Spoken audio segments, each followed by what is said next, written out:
What up, y'all? Chargers Truther coming to you May 22nd, 2023. Voluntary OTAs just started. The team's just starting to get back together. Start of the new season. I'm excited. I think we're all excited.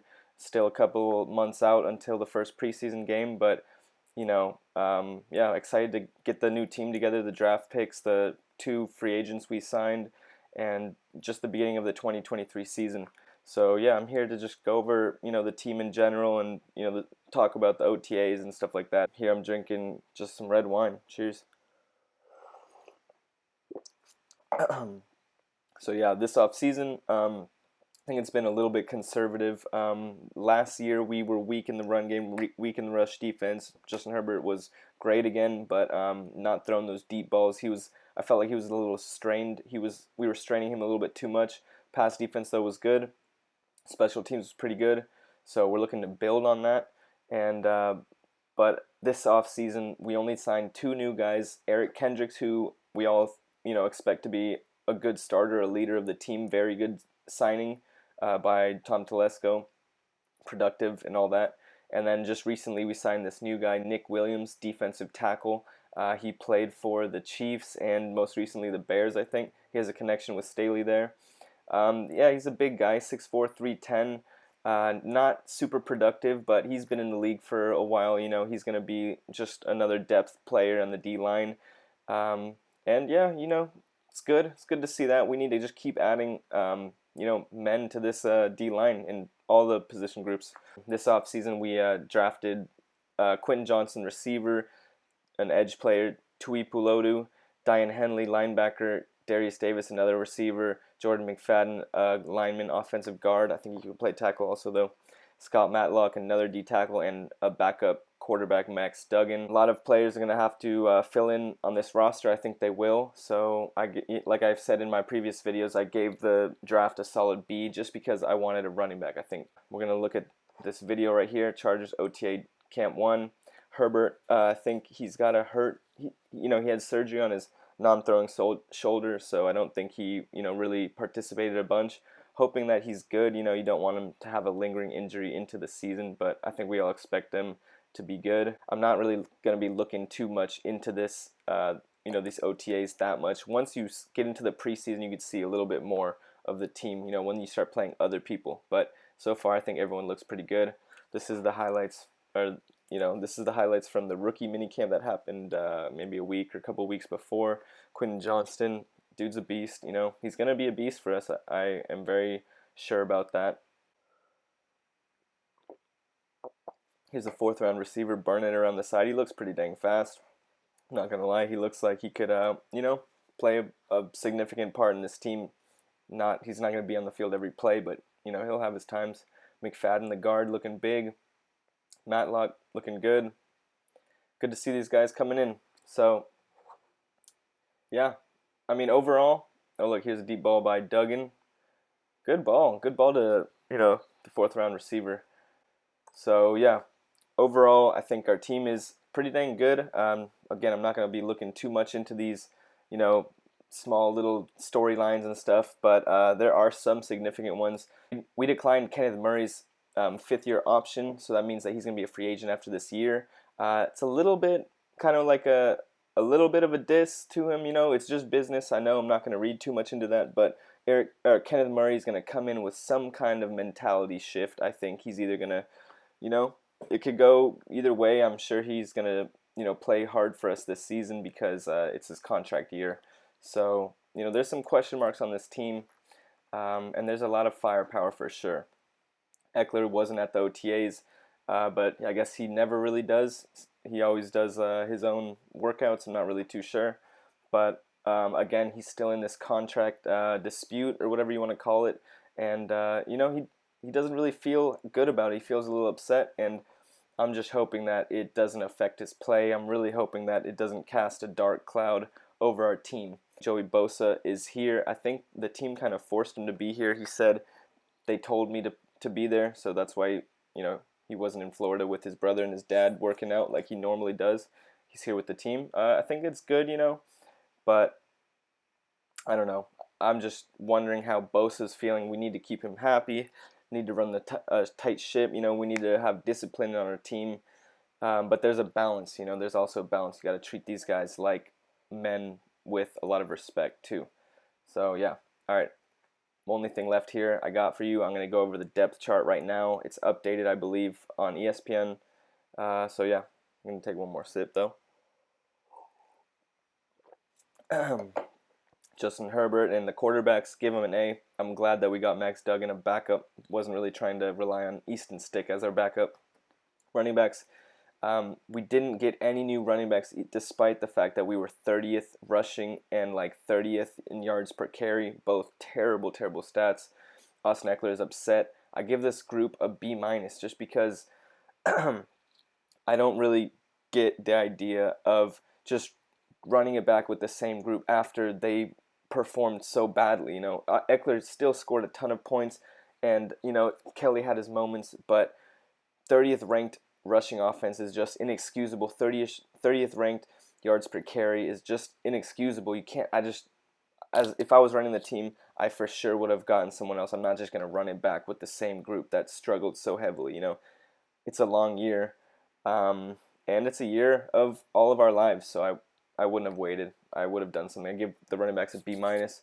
Receivers, you got to give these guys an A. We just added another first round pick to this group. Quentin Johnson, Darius Davis, another fourth rounder who's fast. Maybe could do something for us. Re-sign Jalen Guyton. We still got Josh Palmer, Keenan, and Mike coming back. It's like, dang, we got the freaking arsenal of the whole NFL on our receiver group. Like 3 or 4 beast, pretty dang good receivers. I still put Josh Palmer in there. He stepped up pretty big when we needed him last year. He's not a stud first string top of the group, but he's gonna perform. He's gonna contribute, I think. Tight ends, I give this another B minus. Gerald Everett, Donald Parham, Trey McKitty. We didn't address this group at all, pretty much. Hoping for the best there, but I think it's quite thin. Next, offensive line, I'm just going to group it all in. I give it a B. We have some studs. Rashawn Slater, Jamari Salyer played very well. Lindsley is coming back again. Zion Johnson, the first round pick. Pipkins was all right last year, but what I'm really thinking about is the depth behind it. Foster Sarell, Hymes, Will Clapp, McFadden, hopefully he performs. Andrew Trainer, I don't really trust any of these backups. I really just don't think we can just go into the season just with starters and not really much help behind it, because there's a lot of injuries in football. There's 5 players on the offensive line. It's a long season. It's pretty risky to not really have as good of depth in the offensive line. I think we should be better there. I give us a B, just because we have a lot of good players on the offensive line, a lot of good starters. But yeah, I'd like to see us more solid all the way through. Give it a B. D line: Morgan Fox, Austin Johnson, Sebastian Joseph Day, Scott Matluck now, Nick Williams, the new guy, Tito Gbanya. Give this guys a B, another B, just because we have depth here. We got Nick Williams, we got Matlock coming to be reinforcements and stuff. But Morgan Fox, Austin Johnson, Sebastian Joseph Day, they're pretty good. I give them Bs. I think they're B grade players. They're not like stars like Aaron Donald, obviously, or like the guy that the Chiefs have. These guys are all just pretty good, and I'd like to see us maybe have like one or so guys that are just like a game wrecker. I want a beast in the D line, in the D tackle. But give it a B. It's still good. I think we can be all right with it. But again, we're 28th in rush yards given up and 32nd. We're dead last in yards per carry given up. So I put a lot of that on the D line. Tom Telesco has added a lot to it, but we're gonna see how it goes. Give it a B. Edges: Joey Bosa, Khalil Mack, Tui Pulodu, and then Chris Rumph. I give it an A minus. Got to give it an A minus. I believe in Tuli. That's 3 capable, pretty dang good edge rushers. Obviously, Joey Bosa, Khalil Mack are very, very good. Tuli is gonna be a good reinforcement, I hope. And give it an A minus. Not too worried about that. Inside linebacker: Eric Kendricks, Kenneth Murray, and now Diane Henley and Nick Neiman. give it a B. I give it another B just because Kenneth Murray has kind of been a liability. I like the guy, but yeah, Eric Kendricks has been a great player. We're gonna hope that he performs. It's definitely a boost to our box defenders, our rush defense. But we'll see how it goes. And Diane Henley, good to keep adding bodies to that inside linebacker position. I believe in that. Um, so he's a third round pick. We'll see how he does. Hopefully he does very well. I give this group a B. Then our DBs, our cornerbacks, I'll go J.C. Jackson, Michael Davis, Asante Samuel, and then we got Jasir Taylor and Dean Leonard, who have been okay, I guess. But I think that's three starting worth corners: J.C., Michael Davis, Asante. They've played well. I heard in this first OTA, voluntary OTA today, flying around and stuff. I never really worry about our DBs, at least not recently. I think we've always been pretty good in the pass defense. It's more our rush defense that I worry. So I give our cornerbacks an A minus or a B plus, A minus, something like that. Pretty good. I'm really not worried about these guys. Safeties: Derwin James, J.T. Woods, Alohi Gilman, and Mark Webb.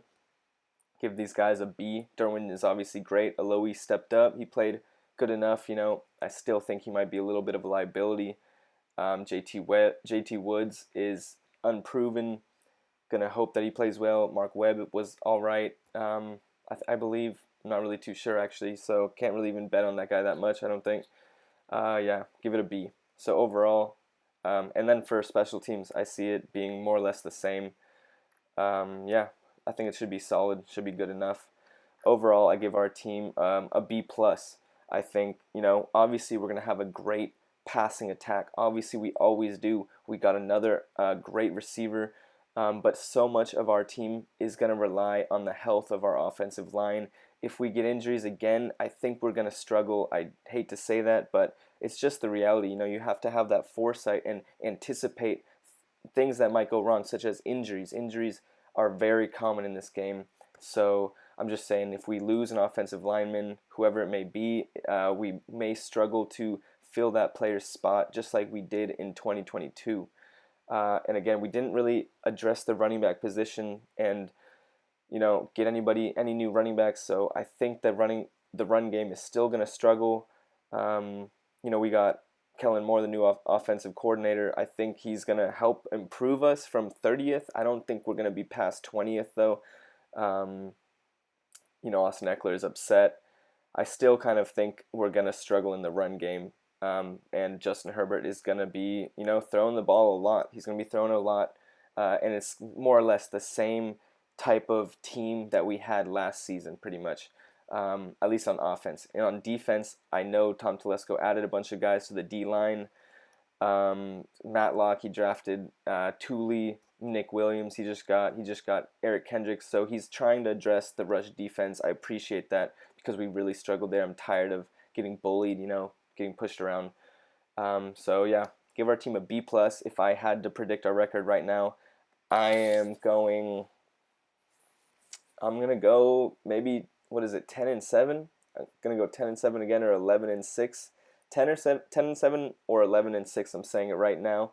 Those are good records, but if we really want to be dominant, I think we need to balance our team all the way around, get more solid in the O-line and the running back position. I predict another good season, another pretty good season. I don't know about dominant, but a pretty good season. I'm not going to make my final predictions now, though. I'm going to wait until, maybe right before the preseason or something like that. So, yeah, hopefully this was informative. Really looking forward to this season, guys. I'm hoping to exceed everyone's expectations and finally make a Super Bowl push. Cheers.